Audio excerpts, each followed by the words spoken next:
हमारे बड़े भैया राहुल यादव जी की आपसी से हैं, बड़े भैया आप शिवम लाल यादव जी सुंदर माला और 100 रुपए देकर सम्मान किया। ईश्वर आपकी गायकी में 4 चांद लगाई।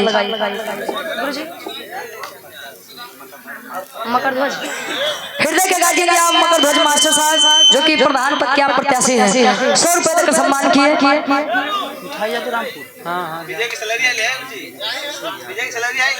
यादव राकेश राजा, बड़े भैया यादव राकेश राजा जी, ये हमारे बड़े भैया राहुल यादव जी के आपसी से हैं, सुंदर माला और 100 रुपए देकर सम्मान किए। गायकी में 4 चांद लगे।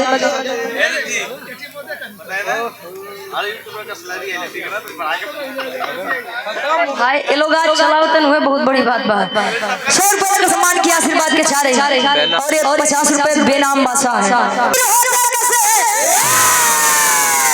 अरे किसी का इतिहास गाया जाता है देखा शहीदी धरती बा शहीदी धरती बा तो कुछ शहीदी गीत हो जाए। 4 लाइन कवि जी भूमिका के अंदर भाव देते हैं। कैसे गुरुजी? वाह यासीर भाई आइए।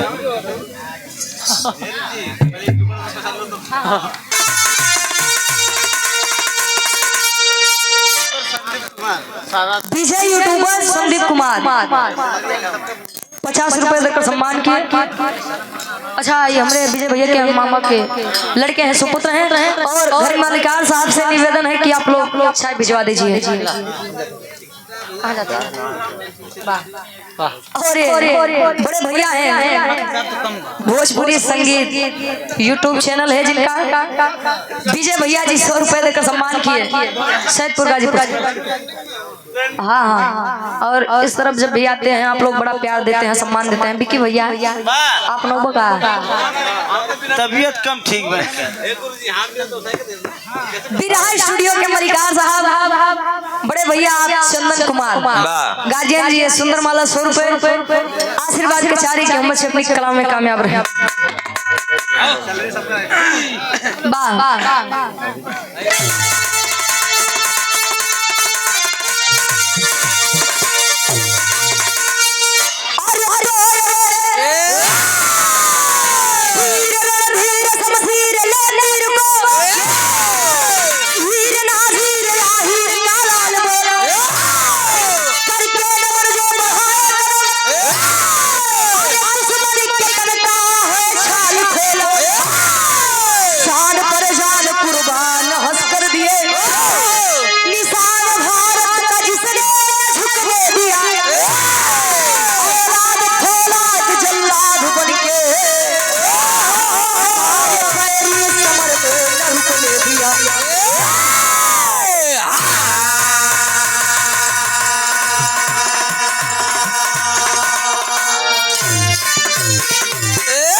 शहीदी धरती है यहाँ पर, हर एक गांव में हर एक परिवार में 1-2 फौजी तो मिल जाते हैं।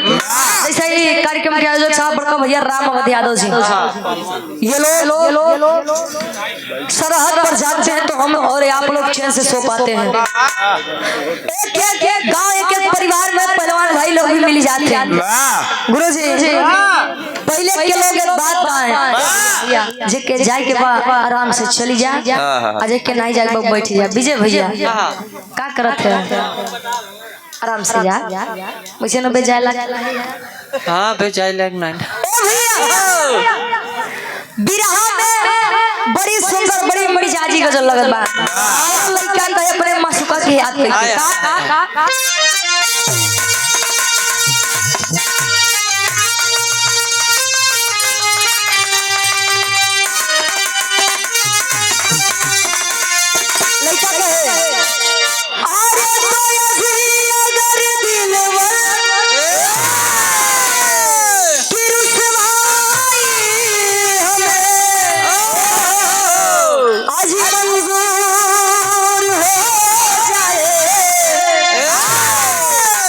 सनम तू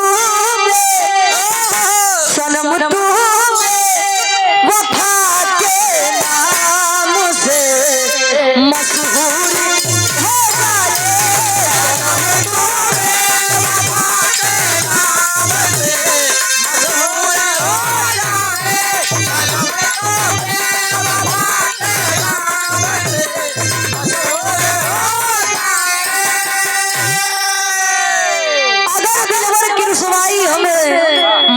शुरू हो जाए। बड़े खुश नसीब होते हैं वो लोग आज के समय में जो सच्चा प्रेम पाते हैं। आज के समय में सबसे बड़ा धनी व्यक्ति के बजानत है, जानते हैं आप लोग?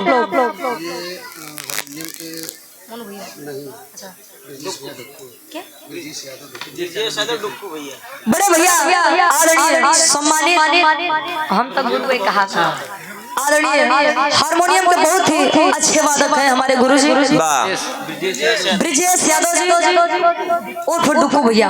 हमारे गुरुजी ये सुंदर माला और 100 रुपए का सम्मान किया आशीर्वाद के चारी कि हम बच्चे अपनी कला में कामयाब हैं। आज के समय में सबसे ज्यादा धनी व्यक्ति वही है यासिर भैया, जो आज के समय में जीवन साथी वफादार पा जाए, नहीं तो कितनों रुपया पैसा कमाई के रख ले दुल्ही तार दूसरे के चक्कर में पड़ी राहुल भैया का करवा। हाँ वफादार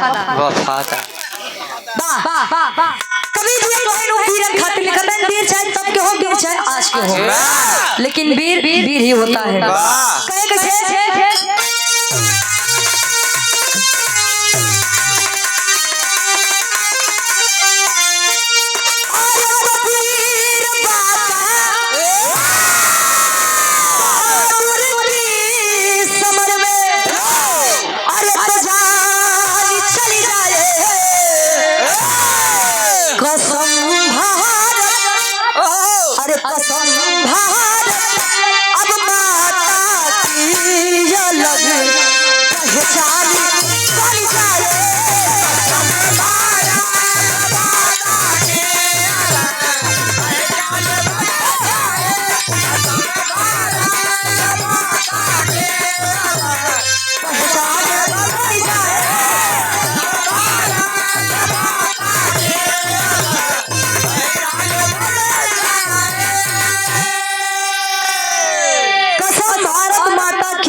पहचान हो जाए।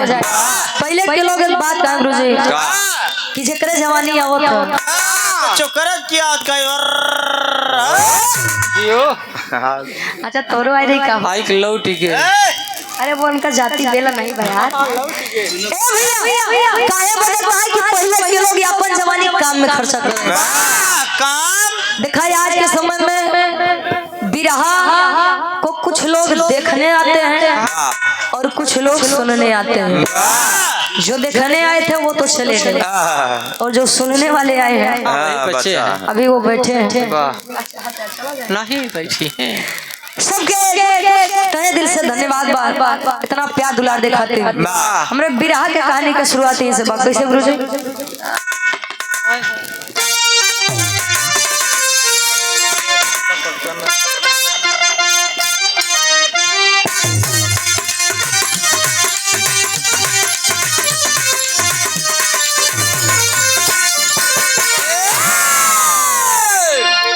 किस्मत की बात बताओ जब सिर पर छाए गरीबी और कोई नजर ना आता कोई चाहे वो गरीबी। बात बात पे अपने औकात है ही खाते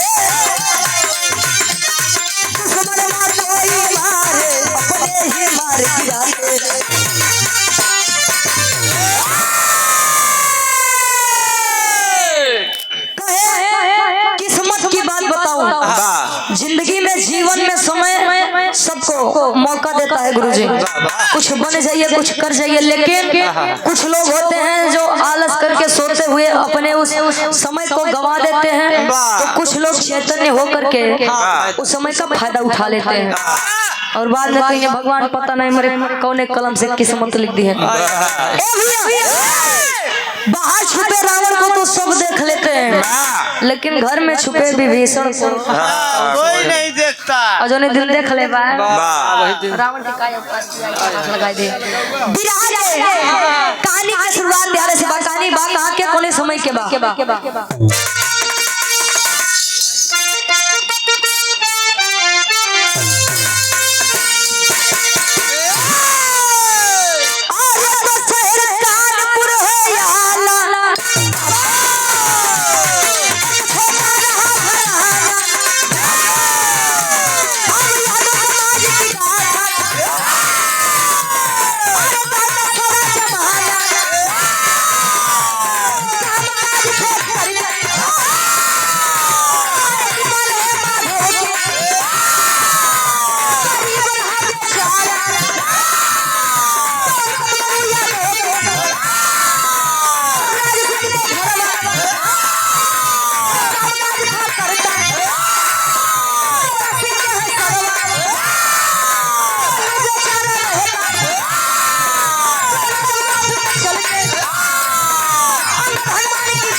वाह जी आप प्रयागराज के से हाय हाय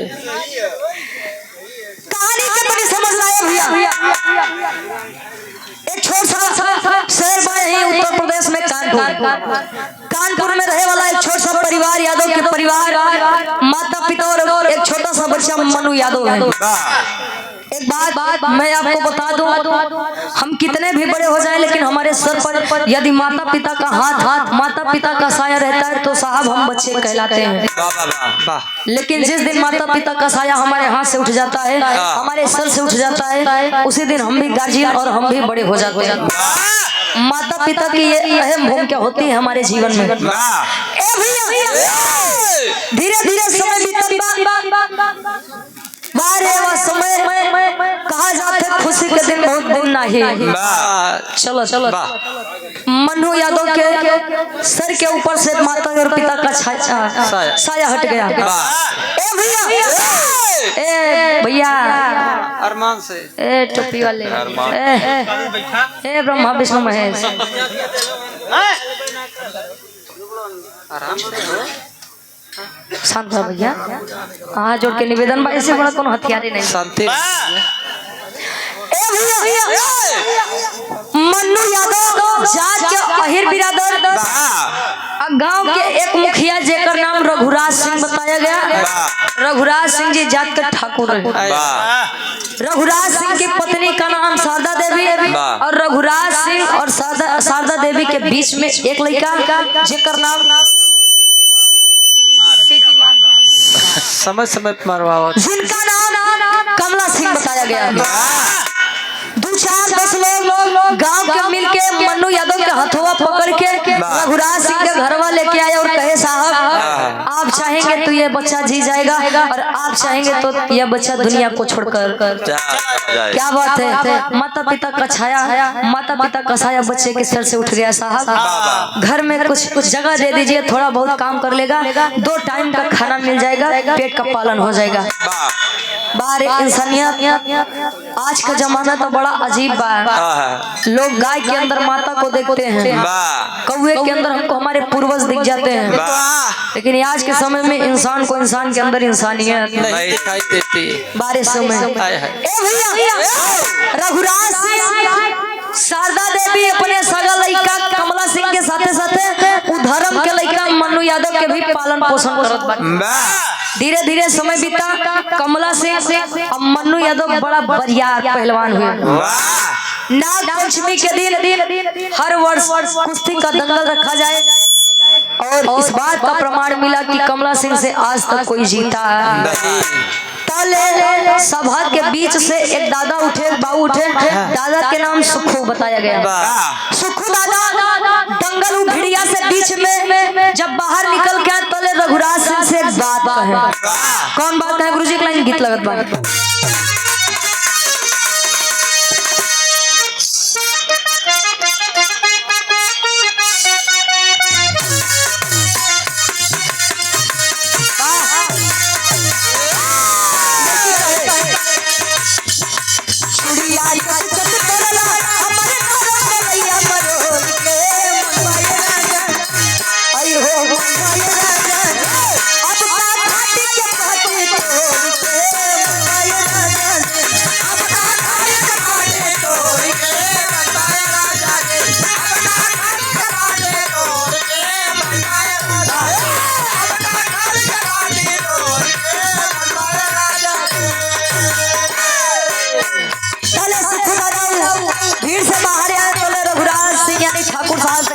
ठाकुर साहब हमार बात सुना कहे का सब हम सुख दादा आइले बोले ये भैया हो लड़ी है पहलवान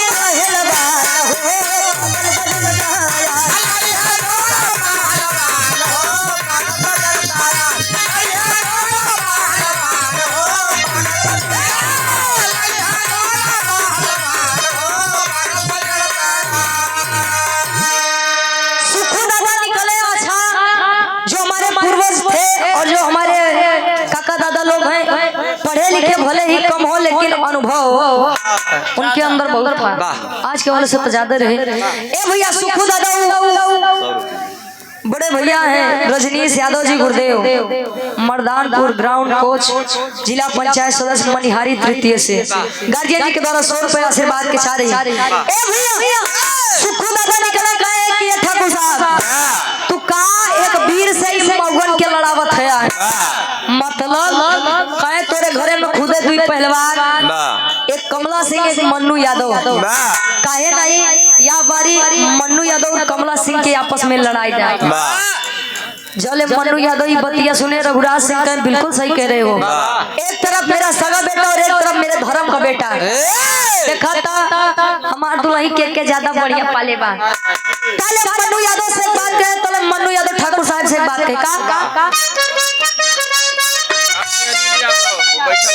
ये हृदय के गार्जियन इस ग्राम के ग्राम प्रधान साहब आदरणीय अनिल सिंह यादव जी सामने बैठे हैं। अच्छा हमारे गार्जियन जी ग्राम प्रधान जी के द्वारा 500 रुपए आशीर्वाद के चारी मन्नू यादव ठाकुर साहब अपने धर्म के पिता से कहे एक बात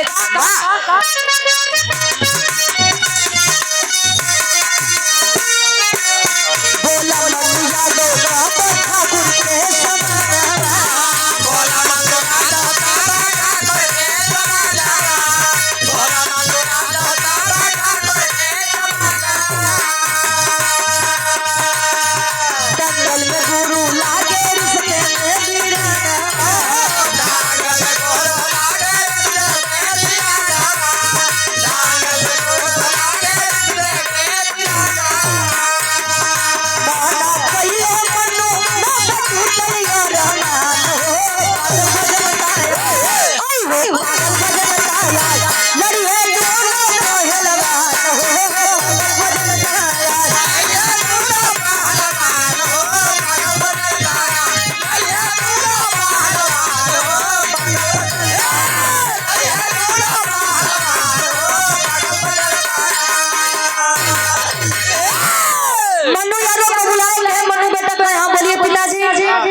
किससे तो बड़का भैया कमला सिंह से कहे पिताजी आप पागल हो गए हैं दिमाग खराब है आपका जिन्हें मैं पहलवानी के मामले में अपना गुरु समझता हूँ जिन्हें मैं रिश्ते में अपना बड़ा भाई समझता हूँ आप क्या चाहते हैं कि मैं दंगल में उनसे सामना करूँ नहीं पिताजी मुझसे या नहीं होगा।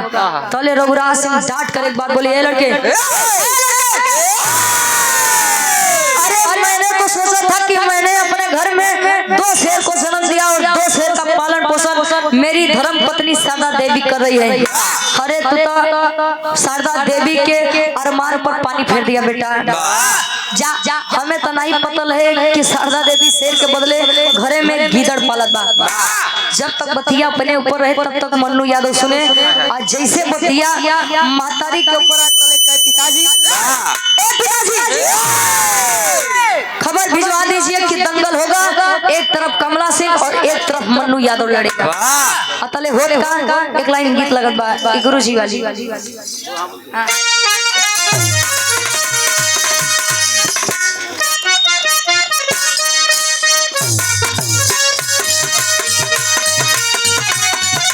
हमारे गुरु जी आदरणीय जिन्होंने विवाह को नया जन्म दिया था और जन्म दिया है आदरणीय गुरु जी आप विजय लाल यादव जी जो कि इनकी कर्म भूमि है। फोन आया था कि बेटा बता देगा और जन्म भूमि कर्म भूमि आदरणीय गुरु जी जिसे बहुत ही प्यार सम्मान मिलता है। एक कैसेट में ये गुरु जी गीत के गा रहे हैं गीत काफी वायरल हो गए कहे कहा लड़का कहे चढ़ो जवानी में गोरिया चढ़ो जवानी में गोरिया काहे बागोली चोली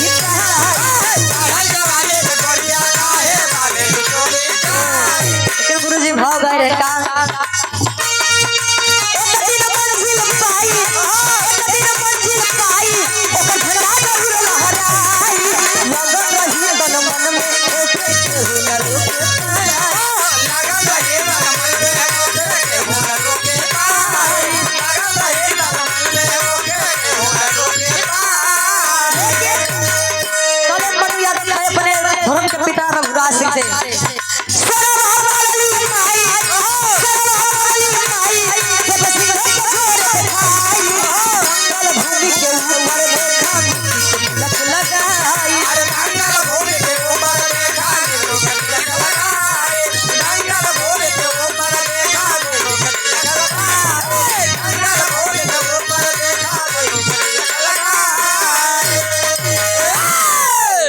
भैया हृदय के गार्जियन जी आप सुभाष लाल यादव जी जो कि बहुत ही अच्छे कलाकार हैं और हमारे ये खड़े से बड़े भैया हैं। क्या भैया सुभाष भैया अच्छा चचा है। दरअसल चचा कहा ढेर जने के निमर लगे से भैया काहे लगे हम बता दीजिए। और हृदय के गार्जियन जी सम्मानित स्वर्गीय पूज्य बाबूजी रामकृत सिंह यादव जी के आप सुपुत्र हैं। हमारे गार्जियन जी के द्वारा ये 500 रुपए इस भाव का सम्मान करते हुए आशीर्वाद के चारे की हम अपनी कला में कामयाब रहे। तैयार हो गया मन्नू यादव, एक तरफ मन्नू यादव एक तरफ कमला सिंह, रघुराज सिंह बीच में खड़े हैं, एक तरफ सगा बेटा एक तरफ धर्म का बेटा। जे मन्नू यादव के तरफ बाबू कहे कि मन्नू यादव जीती, कमला सिंह के बड़ा गुरूर बाबू है तोड़ी। जे कमला सिंह के तरफ बकाए हैं आज तक अच्छे वीर इनका सामना नहीं कर पाता ही। दोनों पक्ष वाले आपस में बात विवाद करते हैं, हो थका टेरी के भाव में कभी लिखते हैं।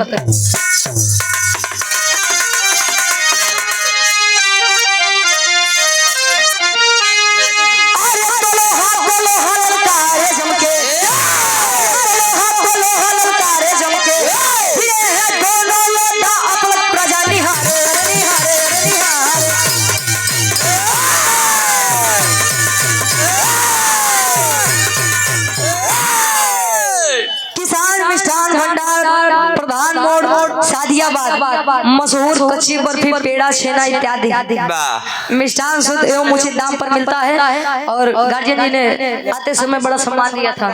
सुंदर माला 100 रुपया आशीर्वाद के सारी और अच्छा हृदय के गार्जियन जी सम्मानित आप गुरु जी सुशील कवि जी हमारे गार्जियन जी और हारमोनियम के बहुत ही अच्छे वादक हैं। ये सुंदर माला 50 रुपए देकर सम्मान के आशीर्वाद के सारे social media promoter Saidpur Ghazipur से आकाश यादव बड़े भैया हैं। सुंदर माला और 100 रुपए देकर सम्मान के आशीर्वाद के चारे कहे भिड़े हैं दोनों योद्धा एक प्रजा निहारे लोहा को लोहा ललकारे जमके। ए भैया तले बात विवाद हो तो तले मन्नू यादव कमला सिंह के उठा के चारों तरफ तालियों की गड़गड़ाहट होने लगी। अरे वाह बेटा वाह, सारे मन्नू यादव गर्भ से सीना छोड़ा कह दिया लल्ला ए मार ए भैया चारों तरफ हाहाकार मच गया कि मन्नू यादव एक ऐसा लड़का जो कमला सिंह के रण में पीछे कर दिया। सोचिए जो रघुराज सिंह थे उनका सगा बेटा था वो कमला सिंह के हारने पर उन्हें जरा भी दुख नहीं है बल्कि खुशी इस बात की है कि जिन्होंने एक बच्चे को गोद लिया वो बच्चा लायक है। लेके पहुंचे शारदा देवी के पास, शारदा देवी आरती उतारत बा, कमला सिंह घुसियाई के अपने कमरा में लेटा बा। माँ तारी खाना लेके जैसे पहुंचत बा तले कमला सिंह के हट जाओ यहाँ से। अरे आप माँ नहीं, माँ के नाम पर कलंक हो। कल का आया हुआ लड़का उसे आप लोग सर पर बिठा रहे हो और आपका सगा बेटा युद्ध में पीछे हो गया, जरा भी आप लोगों को दुख नहीं हुआ। कहे नहीं रे बेटा, आखिर माँ की ममता तो माँ की ममता ही होती है। कहे बेटा जितना मैं तुझे मानती हूँ उतना मैं मन्नू यादव को मानती हूँ और जितना मन्नू यादव को उतना तुझे। मेरे दोनों बेटे मेरे लिए समान है। कहे अच्छा सही बात बता कि हमें मानत है। कहे हाँ बेटा। तले कहे सुन मेरी एक बात, का कहे बिरहा के आखिरी गीत लगत बा।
याद याद याद बस याद रह जाती है याद याद याद रह जाती है। ताला लड़का कहे तो हमें माने लिया मानती है कहे तो सुन मेरे सामने मनु यादव को लेकर आया और जब तक मैं उसे मारूंगा नहीं तब तक मेरे इस कलेजे को ठंडक। सोचिए जो भाई भाई एक दूसरे के लिए जान दे सकते थे आज वही भाई अपने दूसरे भाई अपने छोटे भाई का जान लेने के लिए उतारू हो गया। कहे अपने भाई से कहा गोलू पहलवान जी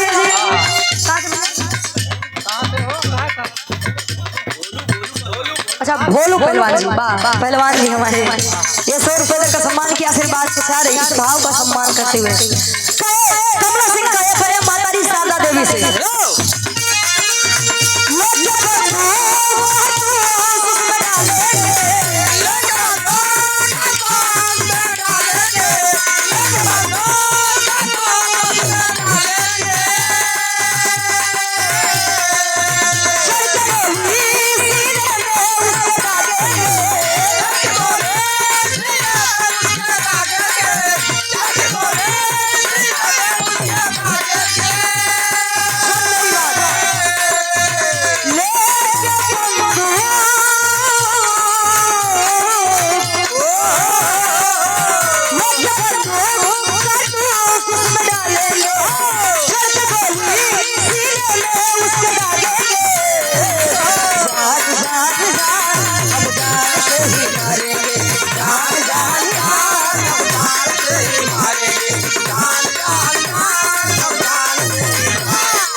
चली आओ ओके हम मार दे हमारे कलेजा के ठंडक। आखिर माई के लोग कहते कि माई के जिगरा गाय के अब पुतवा के जिगरा कसाई के मातारी जब इतनी बात सुने कहीं ठीक बेटा मैं लेके आती हूँ आए मनु यादव को कही बेटा तू मुझे अपनी माँ समझता है बिल्कुल जब से मैंने होश संभाला है मैंने आपको ही तुम माँ और पिताजी को पिता समझा है। जौन मांगे तुम देबे कहीं हाँ दे जौन मांगब तुम देबे हाँ जाए उतना देर नहीं बोला तो 5 बजे काहे बोलत है महाराज। ए भैया मातारी कहे यदि तू मुझे अपनी माँ समझता है तो सुन इस घर को छोड़ करके चला जा। कहे माई यही तो मेरा परिवार है यही तो मेरी दुनिया है मैं इसको छोड़ के कहाँ जाऊंगा। कुछ नहीं बोला भाई। ए भैया कहे अभी तूने मुझे वचन दिया है तो चला जाए यहाँ से। चल दिया मनु यादव अपने परिवार को छोड़ करके धीरे धीरे समय बीता बदले की आग कमला सिंह के अंदर कम हुई। फिर से नाग पंचमी का दिन आया और फिर से वही खौफ वही माहौल की कमला सिंह से आज तक कोई नहीं जीता। तले हो तो का गुरुजी पापड़ के भाव में कवि जी लिखा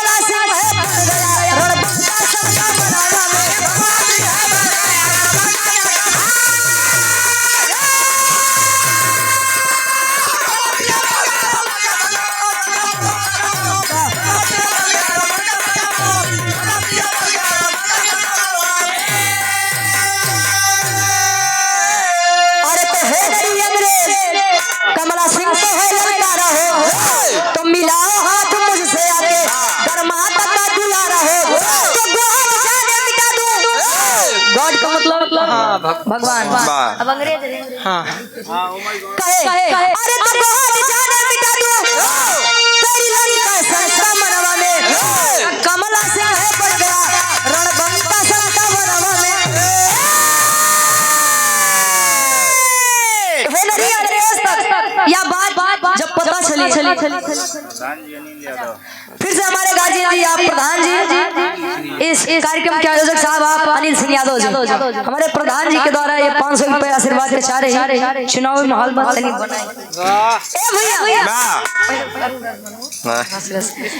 अच्छा हेनरी अंग्रेज का मतलब यह बात है कब की जब हमारा देश भारत देश गुलाम हेनरी अंग्रेज आप कहें किसकी आप लोग बात कर रहे हो? कमला सिंह की। हर रोज मौगन से लड़ी तो बड़का वीर बनत है। एक काम करते हैं का कहने एक काम करो, कमला सिंह से कह दो कि अंग्रेज हेनरी अंग्रेज तुम्हें ललकारा है, अगर माता भारत माता का दुलारा हो तो आके मुझसे हाथ मिलाओ। ए भैया भारत माता के मान और सम्मान पर आई चारों तरफ खबर फैलने लगी कि भारत यानी हिंदुस्तान के लिए कमला सिंह कुश्ती लड़ेंगे और इंग्लैंड से हेनरी अंग्रेज अपने देश के लिए लड़ेगा। धीरे धीरे खबर पहुंचे कहा मन्नू यादव मन्नू यादव जब भी बात पहुंची तो मन्नू यादव एक बात विचार करे आल्हा के भाव में कवि जी प्रमाण देते।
कुश्ती देखने जाऊंगा, कमला सिंह चाहे मुझे मारे या मुझे बचा ले, मुझे उसकी टेंशन चिंता नहीं है। चल दिया कमला सिंह विचार करत बा हेनरी अंग्रेज कुश्ती में यानी दंगल में, और कमला सिंह भी दंगल में तले सोचत बा जब हम अपने चेलस नहीं जीत पाए तो ऐसी सारी ताले कमला सिंह सोच विचार करके मुड़ गया कि चलो अब नहीं हो गया, भारत देश की इज्जत बचे चाहे मत बचे, मुझे से उससे मतलब नहीं। और ये हमारे गार्जियन जी, हमारे फौजी साहब बड़े भैया राम अवध यादव जी, ये गार्जियन जी के द्वारा कार्यक्रम के आयोजक साहब 200 रुपए देकर सम्मान किए, चरणों में कोट कोट नमन आशीर्वाद के चार विचार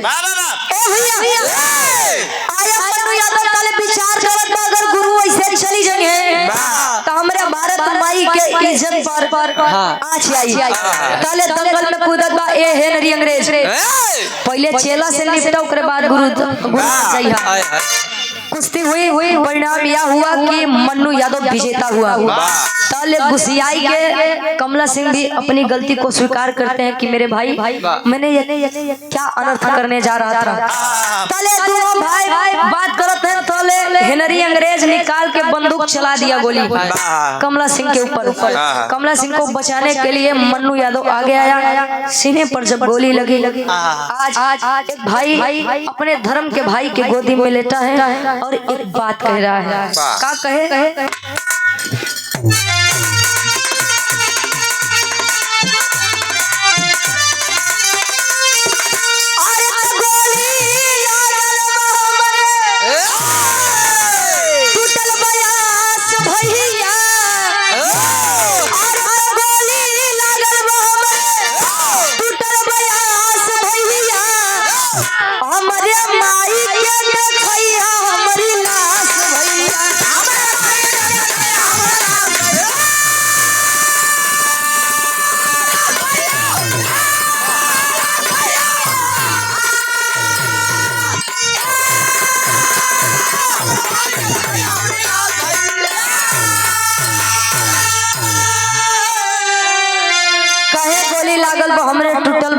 भैया हमारे माई के देखैया हमारी लाश भैया।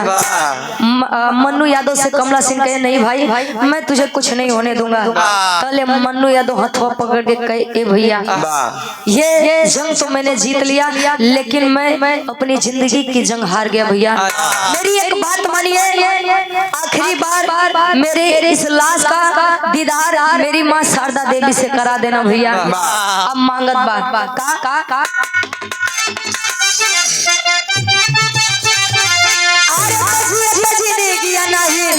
कई पवली हम सेवा हो तब कर जाना चुकाई पवली माई के गले।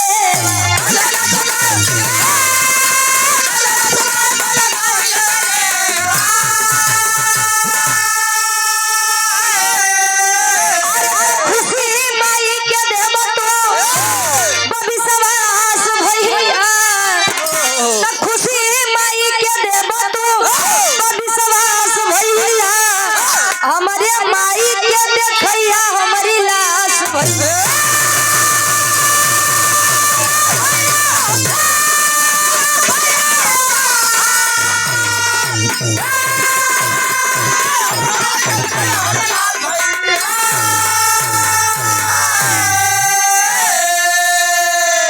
इतना ही कहकर दम तोड़ दिया मन्नू यादव अपने भाई कमला सिंह की गोद में।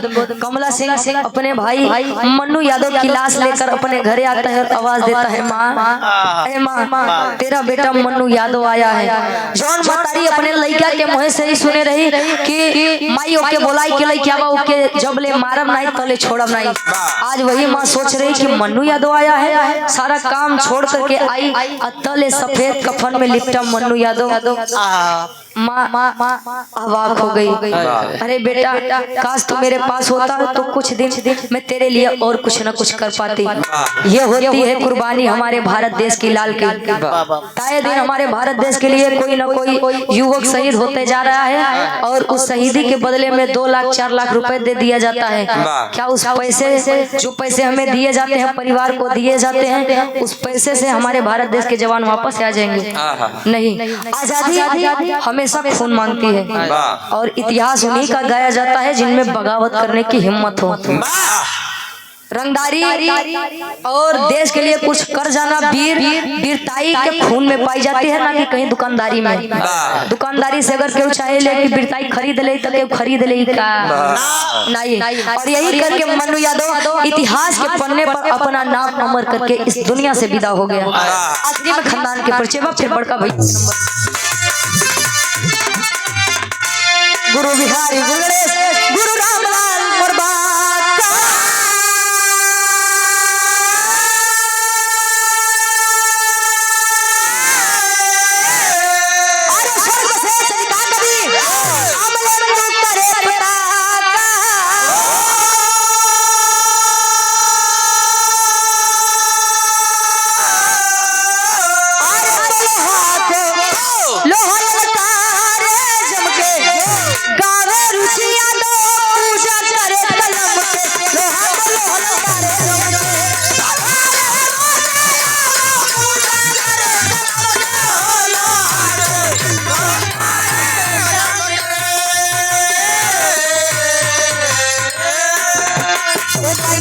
भैया के फरमाइश YouTube पे गीत के हमारी आवाज में आप लोग